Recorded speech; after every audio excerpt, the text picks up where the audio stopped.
고양이 요요의 40분.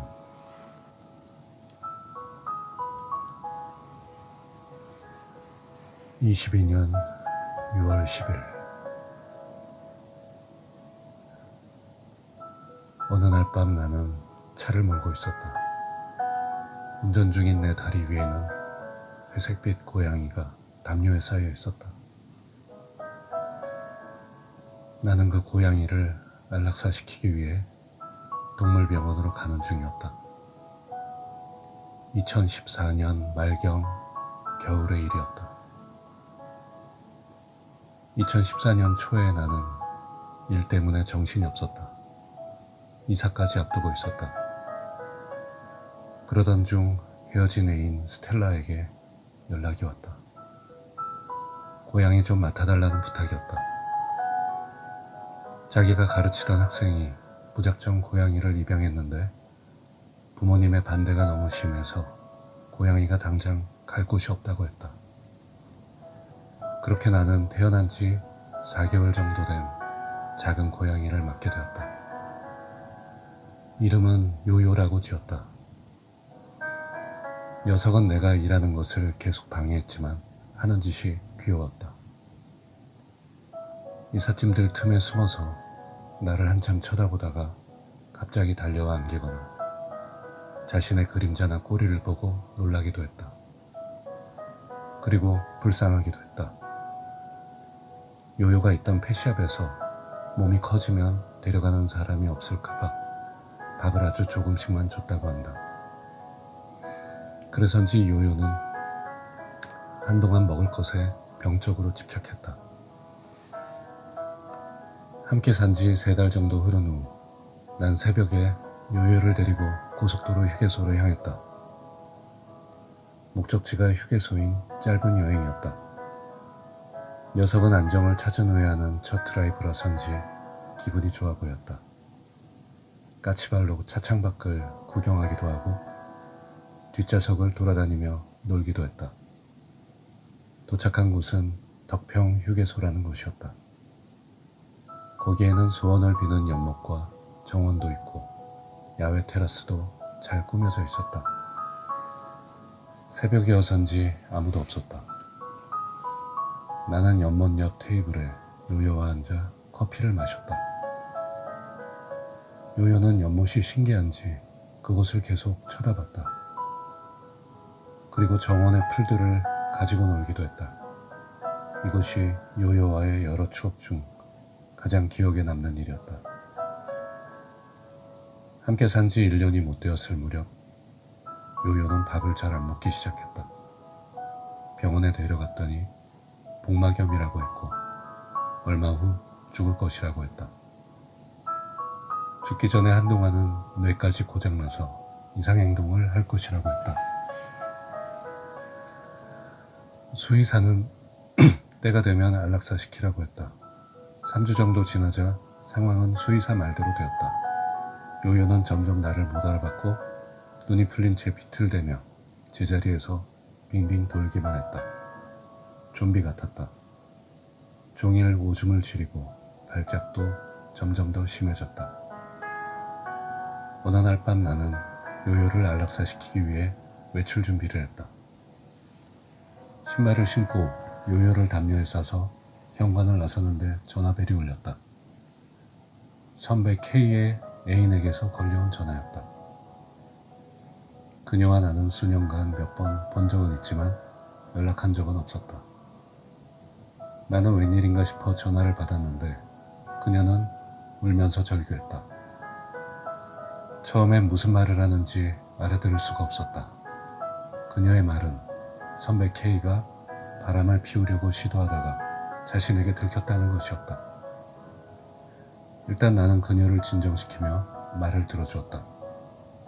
나는 요요를 다시 마루에 내려놓고 신발을 신은 채 서서 그녀의 분노 섞인 하소연을 들었다. 그렇게 40분 정도 시간이 지났다. 나는 그만 나가봐야 해서 전화를 끊어야겠다고 그녀에게 말했다. 그녀는 정신이 좀 들었는지 통화 길게 해서 미안하다고 말했고 요요의 안부도 물었다.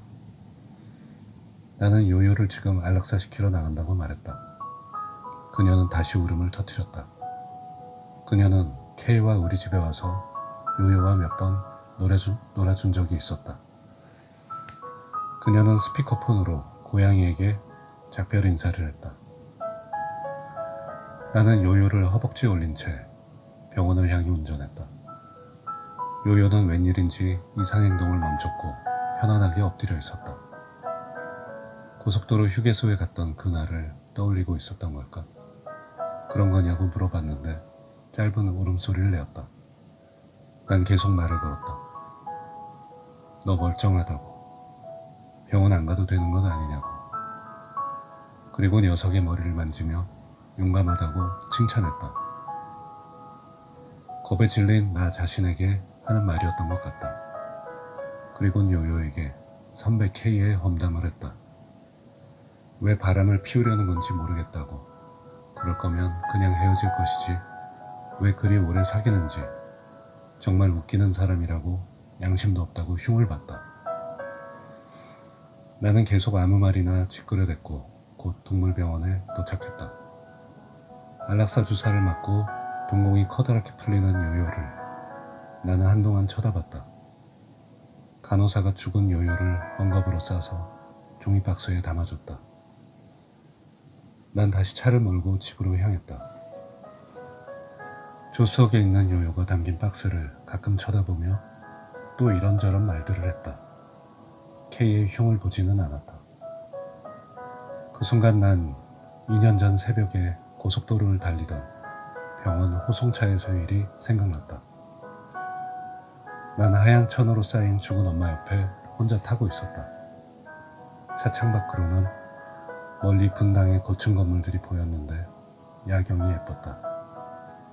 어두운 호송차 안으로 도심의 불빛이 들어와서 흰 천에 쌓인 엄마를 비추고 지나갔다. 그 당시에도 그 후에도 그 장면들은 꿈에서 본 것처럼 느껴졌다.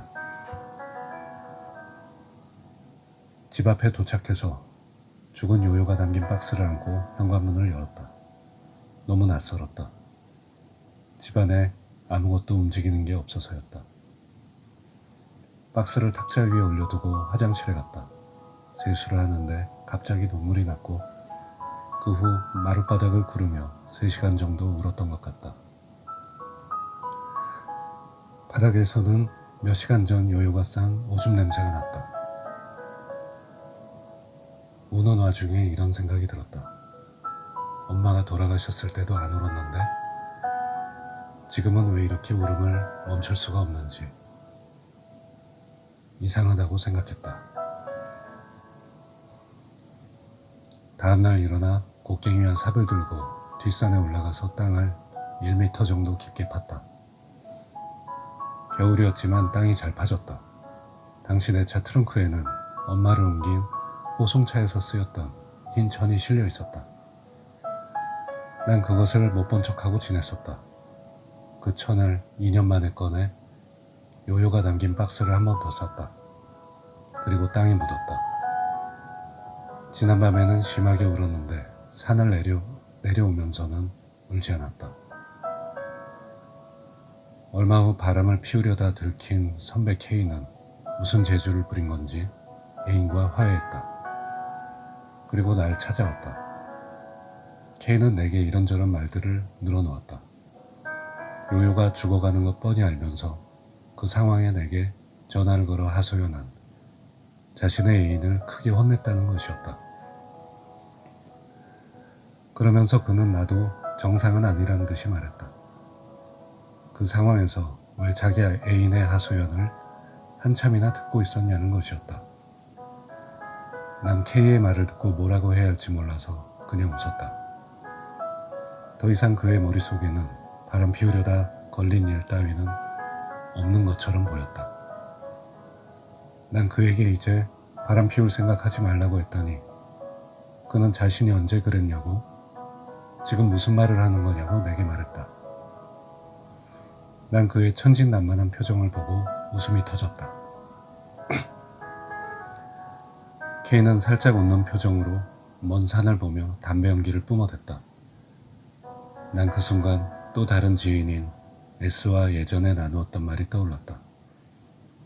K는 양심이 전혀 없는 게 매력이라는 것이다. 어설프게 양심이 있는 것보다는 양심이 아예 없는 게 매력적으로 보인다는 것이었다. 웃으며 담배 연기를 뿜는 K를 보고 있자니 묘하게 일리가 있는 말이라고 생각됐다. 지금 돌이켜보면 요요를 죽이러 나가는 길에 걸려온 그녀의 전화는 내겐 순간의 현실 도피처였을지 모른다. 단지 나는 병원에 가는 게 두려웠던 것 같다. 어쨌건 요요는 그녀의 하소연 덕분에 40분을 더 산 셈이었다. 또 한편으로는 두려움을 마주한 내 나약함 때문에 40분이나 더 삶의 고통을 느낀 셈도 되었다. 요요에게 그 시간이 어떤 것이었는지는 알 길이 없다. 아마 K가 내 상황이었다면 남의 애인 하소연 따위 듣지 않고 병원으로 바로 갔을 것이다.